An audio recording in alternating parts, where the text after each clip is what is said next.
Hi, good morning. I'm Gabe Johansen, co-owner of Live Nutritious Fitness, and today I've invited Nate Darnell. He's a research analyst for Diabetes Support Services, and he's going to talk to us a little bit about ionized alkaline water, some of the myths and facts surrounding that. Good morning, Nate. How are you? Good morning, Gabe. I'm doing well. Thanks for having me in the studio this morning. You're welcome. Thanks for being here. Nate, tell us a little bit about the history of alkaline water and ionized water. Sure. Well, I think it's important. Thanks for letting everyone know what my background is. I work with a community outreach organization here in Salem, and it's geared predominantly towards improving quality of life for the diabetic population. And a couple of years ago, I was introduced to the technology you're referring to, and coming from a scientific background, I was very skeptical of the technology, and I guess fortunately I was exposed to it from a Fulbright scholar. So she kind of strong-armed me into looking at some of the genuine clinical documentation, and we actually found additional, and we've since put together an entire compendium. But what I also found in the process was that there was so much misinformation online, and it was overwhelming. It was overwhelming even for someone with a technical background. It seemed that there were people that were making all kinds of absurd health claims about it, and then there were healthcare practitioners that were claiming that it was complete snake oil and bunk. And my job was to kind of sift out the truth, from what was not truthful, and to kind of shoot down the middle and figure out, well, what's actually accurate. And so it took me about 2.5 years to do that, and ultimately what I discovered over time was that there was a historical narrative of the technology which is inaccurate, and that's many people believe that it originated in Japan. And it didn't actually come from Japan. It actually came from Great Britain in the late 1800s. And it was used predominantly for disinfection purposes. Then it was used in World War I for surgical disinfection. And it was only during World War II that the technology was introduced to Japan. And they began using it following a lot of the devastating consequences of nuclear radiation exposure, starvation. They had a broken medical system after World War II. They had lack of pharmaceutical medications. And by happenstance, they discovered that electrolyzed reduced water, which is the correct technical term for ionized alkaline water, was very effective at reducing intestinal abnormal fermentation, dyspepsia, acid indigestion. And from that point forward, it became kind of like an aspirin to the Japanese medical system. And so it's been around for several decades. And it's really been refined in Japan, but that's not really where it came from. Okay. And interestingly enough, it was in the United States in the 1920s as well. And it's hard for me to decipher exactly why it didn't continue in the healthcare environment in the United States. I would hazard to guess because many of the byproducts are not palatable, they're natural, that it didn't fit into the business paradigm of Western medicine. And again, Japan has a very different medical system than we have in the United States. They have a socialized healthcare system that was really rebuilt after World War II from the standpoint of genuine disease prevention, right, not from the standpoint of disease treatment alone, which is what we practice in the United States. And that's why we rely so heavily on synthetic pharmaceutical medications instead of preventative measures. And again, my opinion is that ties in more to a business model than to the end game of optimal health. Really, it was refined in Japan. It was developed in Great Britain, went through the United States. Interestingly enough, we used it on the Apollo and Gemini space capsules to produce potable water, heat, and electricity for the astronauts. In the United States, it kind of remained pigeonholed in both the aerospace and automotive industries.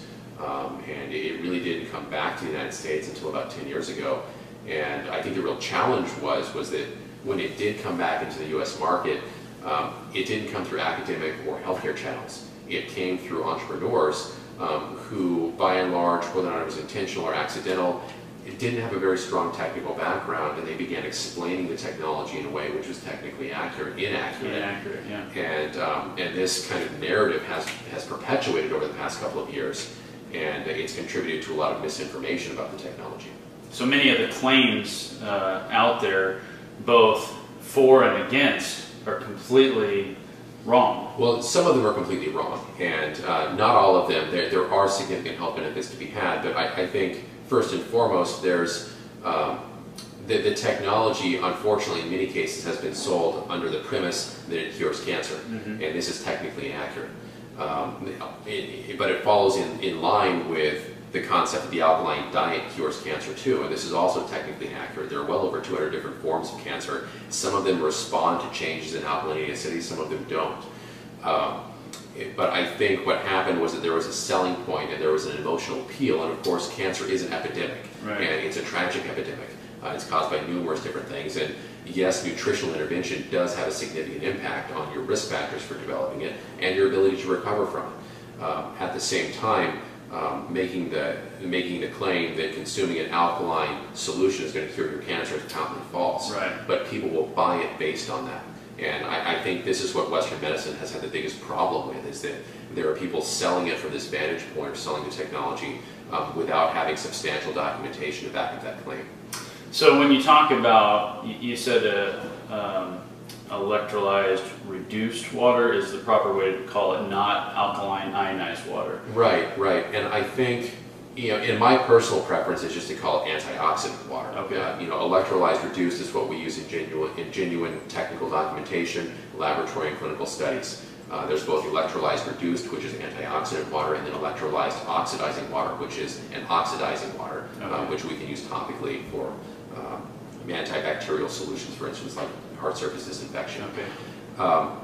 What I discovered over time was that although the technology and the drinks were being sold, like this alkaline aspect was really the primary health benefit, and that's not technically accurate. Electrolyzed water, the antioxidant kind, is actually a very, very weak alkaline buffer. It's not like the equivalent of putting baking soda in water, which is very alkaline, and drinking that. It's a much more effective alkaline buffer. Nonetheless, that alone will not cure cancer either. But people consume it with the belief that it does. Now, it may have a positive impact in some individuals, but it's by no means a cure. On the other hand, what is very powerful about antioxidant water, which is technically electrolyzed reduced water, is that it contains a lot of hydrogen gas, and that's kind of distinct. Acidic solutions have hydrogen, but it's a single proton missing an electron, so it's stealing electrons, and that's why it's acidic. Hydrogen gas actually has complete electrons in its outer electron rings, and it can donate electrons, and that's what actually makes it a very powerful antioxidant. So we can, if you produce electrolyzed water through an electrolysis machine, the water will stay in solution for a period of several hours to several days if it's refrigerated, and if you consume it, it has strong health benefits. So Nate, here at Live, we help a lot of the diabetic population as well. We do meal planning, nutrition counseling, grocery shopping trips, and we've had a lot of success with people reversing diabetes through eating the right kinds of food. What kind of success have you seen with the hydrogen gas rich water in the diabetic population? Yeah, we've seen some really good results using electrolyzed reduced water for daily consumption. We know it, and this is actually based not only on the clinical documentation that we possess, but actually on an event that happened 20 years ago called the Darnell phenomenon in Darnell, Germany, which is actually what kick-started a lot of the research into both natural reduced water and electrolyzed reduced water. The event in Darnell happened around 1992, and it was actually kind of an accident. There's a slate mine in Darnell, Germany, which was a slate mine in World War II. It was converted to not a retirement resort, but kind of a regular resort hotel somewhere in the 1970s. And there's a cave that runs through the resort with a natural aquifer and a natural stream that runs through it. And several individuals had gone to this resort they were terminally ill, and they were there for their last hurrah, for lack of a better term. And several of them experienced spontaneous remissions of their diseases. And it was spectacular enough that several physicians from the local community came out to investigate and document the events. And what came out of that was additional research where these physicians had enrolled the assistance of several scientists from Japan that were able to do quantitative analysis on the cave. And what they realized was that there was a significant amount of hydrogen gas that was being evolved from the cave. There was some organic process that was happening underground. The water itself was saturated in hydrogen gas, and then the air in the cave was also saturated. And again, it behaved like a very powerful antioxidant. So these individuals apparently had disorders that were resolved. I guess there was a very strong underlying component of oxidative stress. I don't know exactly what their diseases were, but it was significant enough to where it created a whole lot of spectacle.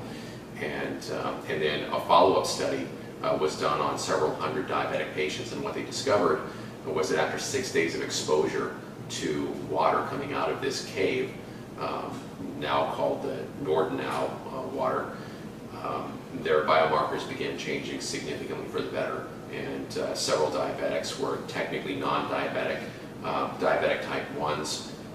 Of course, they were not cured of their disease, but they all had significant positive changes in their biomarkers. Wow. And this subsequently became known as the medically documented Darnell phenomenon. And out of that came more research regarding a way to produce the water if you don't have access to the cave. There are only, I think, 2 to 3 places around the world that have this occurring naturally that we're aware of. One of them is in Darnell, Germany. One of them is in Hida Tinryosui in Japan. And another one is located, I think, in Tlacote, Mexico, or Tecate, Mexico.